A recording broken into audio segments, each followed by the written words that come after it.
దైవజనులు ఏసన్న గారి దగ్గరికి ఒక ఆయన వచ్చేసి అన్నారంట, ఏసన్న గారండి ఈ భక్తి గిక్తి అంతా మాకు సెట్ అయ్యేటట్లేదు, కలిసి వచ్చేటట్లేదు, ఇక దేవుడు లేడు, గీవుడు లేడు, ప్రార్థన లేదు, గీర్తన లేదు, చర్చి లేదు, గిర్చి లేదు, ఇక చర్చి మానేద్దాం అనుకుంటున్నానని అన్నారంట. సరే, క్రైస్తవం అనేది బలవంతం కాదు కదా, మానేయమన్నాడు అంట. అంతే అంటారా అంటే మానేయమన్నారు.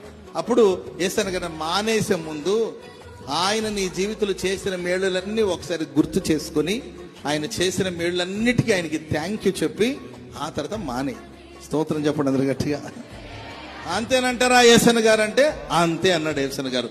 సరే, నా మూల మీదకి వెళ్ళి మోకాళ్ళ మీద కూర్చొని, ప్రభువా నీకు నాకు సెట్ అయ్యేటట్లేదు, ఇక ఈ చర్చి గిర్చి ప్రార్థన గీర్తన ఇవన్నీ నాకు సెట్ అయ్యేటట్లేదు తండ్రి, ఇక నీకు ఒక వందనాలు, ఇక చర్చి మానేద్దాం అనుకుంటున్నాను అని చెప్తూ నువ్వు చేసిన వాటన్నిటికీ కృతజ్ఞతాస్తుతులు చెల్లించమని మరి దైవజనులు చెప్పారు.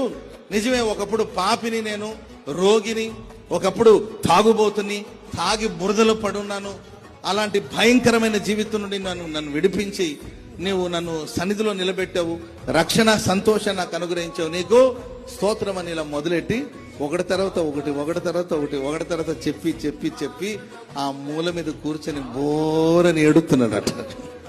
ఏసన్న గారు అన్నారంట, ఏంది బ్రదర్ ఎందుకు ఏడుతున్నారంటే, ఇంతగా ప్రేమించిన యేసయ్యను విడిచిపెట్టి నేను ఎక్కడికి పోగలుగుతాను? చెప్పలు కూడా గట్టి హల్లెలూయా. విలువ లేకుండా బ్రతికిన నాకు విలువను ప్రసాదించాడు.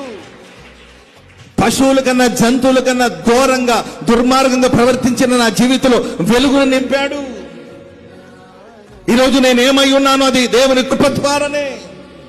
ఒకప్పుడు సమాజంలో విలువ లేదు, సమాజంలో ఘనత లేదు, సమాజంలో విలువ లేకుండా బ్రతికాను. ఇలాంటి శాపగ్రస్తమైన జీవితానికి ఇంత